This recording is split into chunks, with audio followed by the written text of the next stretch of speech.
Well, before I finished high school, I applied to Dillard, which is here in New Orleans. And it's a Methodist school. And I applied, was accepted, and the rest is history.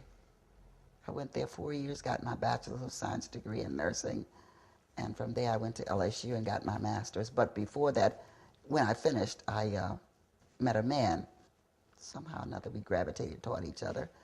And we got married in 1958. And after being here and getting married and learning this city, it grew on me. New Orleans is a very unique place. There's no place in the country like New Orleans. I described it one time to my councilwoman as it's like a debutante in her white gown, making her debut, always making her debut, but her fingernails and her toenails are dirty, filled with boiled shrimp shells and crab shells and shrimp shells underneath her finger. Because this is what they do. You know, they eat them and they throw it out. Don't care where it falls. This house is over 100 years old. It was my husband's parents' home. The house originally was called a shotgun. And by that, you can stand at the front door and look all the way through.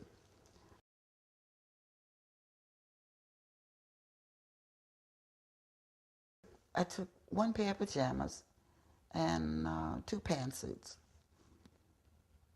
because I thought I'd come back in about 2 days.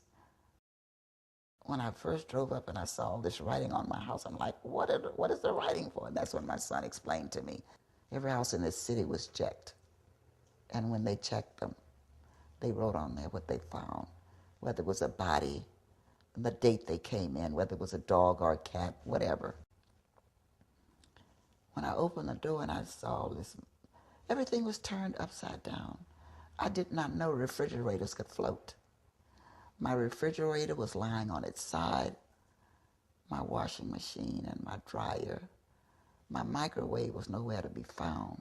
It was underneath the table, and it was so much mud and dirt because the water stayed in here. I think it stayed in here about 2 or 3 weeks or something. So the wood began to swell, and that's how we lost stuff. And of course, anything that was cloth, I wouldn't dare try to save it because it was mildew, mold, and you got fecal material, E. coli, you know, all the stuff, that sewage and stuff. I lost a picture of my mother and my father, a lot of my siblings who are deceased. I lost pictures of my children at their different stages of growth and development. I came back to rehab this house. And although my oldest son said, Mama, you need to move away because that's the second time we've had a flood. Well, I can't do that. I'm not a walk-away kind of person. I'm a stick-to-itive kind of person. So I'm going to see it through. And one day I'm going to walk in the new Orleans, where the streets are going to be paved. We're going to have subsurface drainage. We won't have there any more potholes. But anyway, that's why I'm back here. I want to rehab this place, and I want to make it like it was before, or better. On this house here, because of where it's located, it's in the B zone. B zone means that you are in the area that doesn't flood. Therefore, I didn't have to have flood insurance. But in a piece of property that I own as real estate, rental property, it was in the flood zone. I mean, I had an insurance policy and flood policy for that.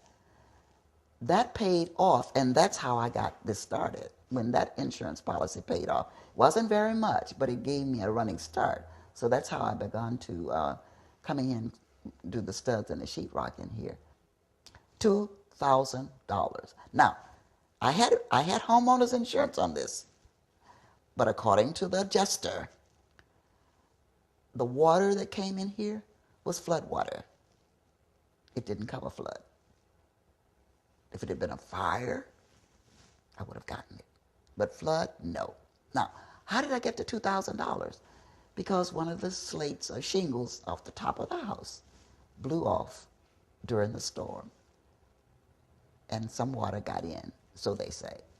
How do you measure that water versus the flood water? I don't know. So far, I've spent over $40,000. So far. Plywood is not cheap. Stud is not cheap. I had to put some new seals under the house because the ones near the back were termite eaten. There was a failure on the part of the federal government, state government, and city government. Red Cross. The governor was fussing with the mayor fussing with the governor and the mayor fussing with the president. It was like, it's not mine, I don't know what to do. They are still failing us. As we sit here and talk today, they are still failing us. We are not ready for another flood. We are not ready for the terrorist. We're just not ready because we have not spent the time to prepare the people. We just have not.